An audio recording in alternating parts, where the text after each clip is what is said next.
नमस्कार प्रेक्षकांनो, ठरलं तर मग या मालिकेच्या आजच्या भागामध्ये आपण पाहणार आहोत की अर्जुन अथर्वला सांगतो की तुझे जे डॉक्युमेंट्स आहेत ते एका चुकीच्या कामासाठी वापरले गेले आहेत. अथर्वला मात्र खूपच धक्का बसतो की आपण आपले आधार कार्ड डॉक्युमेंट्स कुठे कुठे वापरत नाही आणि हे जर असं होणार असेल तर खूपच अवघड आहे. तेव्हा सायली त्याला समजावते. अर्जुन देखील त्याला सांगतो की तुला काहीही होणार नाही आहे, तू काळजी करू नकोस असं म्हणून तो चैतन्याला कॉल करून बोलावून घेतो. चैतन्य देखील लगेचच तिथे येतो.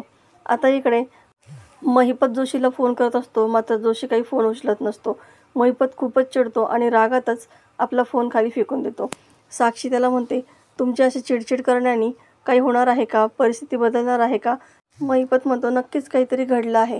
त्या जोशाला आता एकदा मला भेटू देत, मग या मोबाईलसारखे छोटे छोटे तुकडे त्याचे करून टाकतो की नाही बघच. नक्कीच काहीतरी घडले. साक्षी म्हणते, म्हणजे तुम्हाला एवढी खात्री आहे का अण्णा? आणि असं असेल तर आपल्याला हे खूप नाजूकपणे हाताळावं लागणार आहे. आता साक्षी तिच्या गुंडांना फोन करून सांगते की जोशीच्या ऑफिसला जाऊन बघ.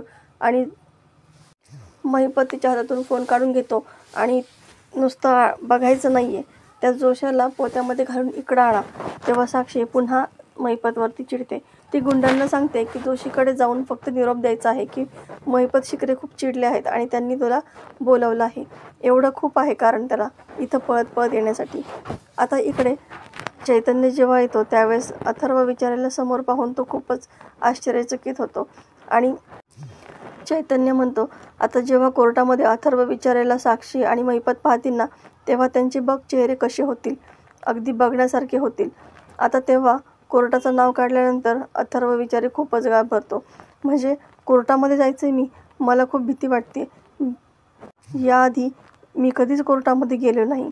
आता चैतन्य त्याला समजावतो की तू नको काळजी करू, काही होणार नाही आहे, कारण तू आता शहरातल्या नामांकित वकील अर्जुन सुभेदार यांना भेटला आहेस आणि ते तुला काहीच होऊ देणार नाहीत. आता इकडे साक्षी आणि प्रतिमा तिथे येतात. प्रतिमाला पाहून पूर्णाजीला आनंद होतो, पण पूर्णाजी विचारते की रविराज नाही आले का? तेव्हा तन्वी सांगते की नाही, लग्नामध्ये जे काही झालं त्याच्यामुळे बाबा खूपच रागवलेत, पण मी त्यांना विनंती केली की आम्हाला येथे जाऊ द्यात म्हणून त्यांनी आम्हाला पाठवलं. आता अश्विन म्हणतो की त्यांचा राग साहजिक आहे, पण तू आम्हाला कसं काय माफ केलं तुझं तुलाच माहिती. आता पूर्णाजी म्हणते की म्हणजे माझी ही पूजा अर्धीच राहणार तर. आणि पूर्णाजी तिथून निघून जाते. तन्वी अश्विनला म्हणते की फक्त तू बोलवलंस ना म्हणून मी इथं आले आहे बरं का. अश्विन म्हणतो की हो, मला त्याची कल्पना आहे, कारण तुला इथं येणं किती अवघड आहे याची कल्पना आहे, तरीसुद्धा तू फक्त माझ्यासाठी इथं आली आहेस. आता जसं तन्वीला हवं आहे तसंच घडत असतं. सायली अथर्वला विनंती करते की प्लीज माझ्या बाबांना सोडवण्यासाठी तुम्ही मदत करा, खूप आशा आहेत आमच्या तुमच्याकडूनच. सायली म्हणते, आपण यांना पोलिसचं प्रोटेक्शन देऊयात का?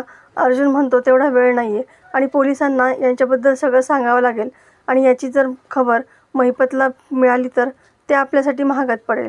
अथर्व म्हणतो, मग मला प्रोटेक्शन मिळणारच नाही का? अर्जुन म्हणतो की सगळ्यात बेस्ट प्रोटेक्शन तुला मी देणार आहे. हा आहे माझा मित्र चैतन्य आणि माझा असिस्टंटसुद्धा आहे, तू त्याच्याकडे अगदी सेफ राहशील. इकडे जोशीच्या घरी गुंड येतात, पण जोशीच्या दरवाजाला लॉक असतं.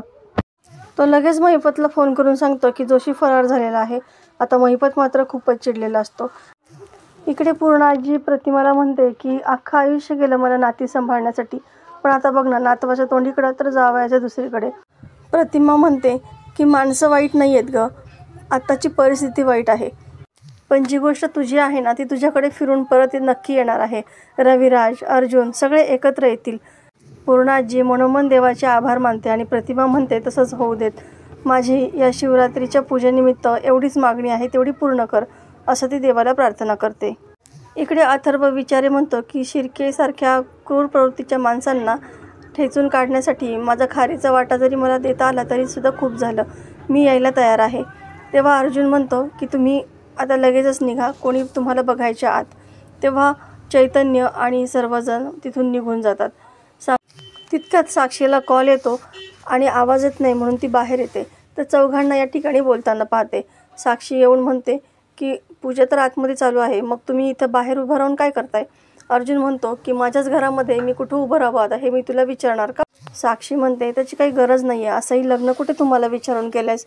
पण हा इतका कोण महत्त्वाचा माणूस आहे की ज्याला तुम्ही सोडवायला बाहेरपर्यंत आलात? सायली म्हणते यांचा मित्र आहे तो, पण तुला काय करायचं आहे? आम्ही काहीही करू, तुला त्याच्याशी काय? तन्वी म्हणते अगं मलाच काय, घरातल्यांना सुद्धा तुम्ही काय करता ना याच्याशी काहीही घेणं देणं नाही आहे, तुम्ही मध्येच असे लटकलेले आहात. तेव्हा सायली तिला म्हणते की तू आमच्या गोष्टीमध्ये नाक खुपसू नकोस, आतमध्ये पूजा आहे ना, आमच्या घरातली पूजा चालू आहे, त्याच्यामध्ये आम्हाला विघ्न नको आहे, त्याच्यामुळे तू इथून निघून जा.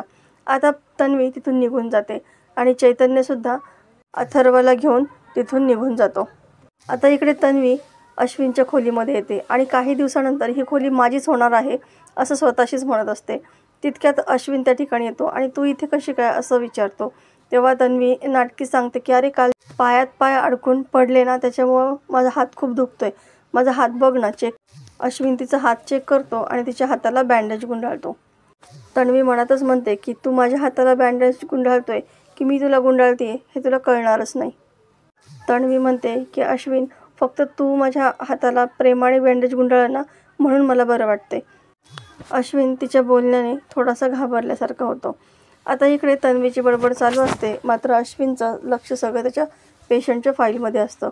तन्वी तिथून जायचं नाटक करते आणि पाय घसरला म्हणून अडखळून तिथेच पडते, पण पडताना मात्र अश्विन तिला सावरतो. तन्वीला इतक्या जवळ पाहून खूपच मनातून घाबरतो आणि तन्वी देखील सॉरी चुकून ते मी असं नाटकच करत तिथून रडत निघून जाते. हे सगळं तिचं नाटक असतं. प्रिया खिडकीच्या बाहेर अश्विनचं बोलणं ऐकत असते.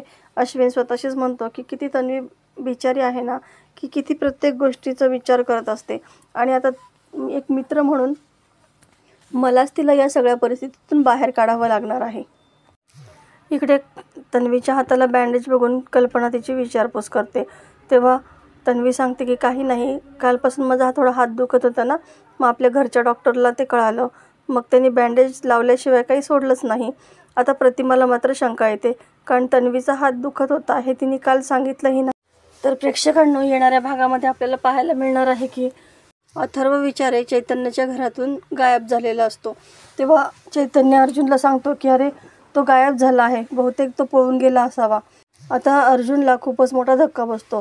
तो लगेचच सायलीला सांगतो की आपल्या केसचा मुख्य साक्षीदार अथर्व विचारे गायब झाला आहे. सायलीला देखील खूप मोठा धक्का बसतो. तर मित्रांनो, अशाच नवनवीन व्हिडिओ अपडेटसाठी चॅनलला सबस्क्राईब करा, नोटिफिकेशनसाठी बेल आयकॉन अवश्य दाबा. व्हिडिओ पाहिल्याबद्दल धन्यवाद.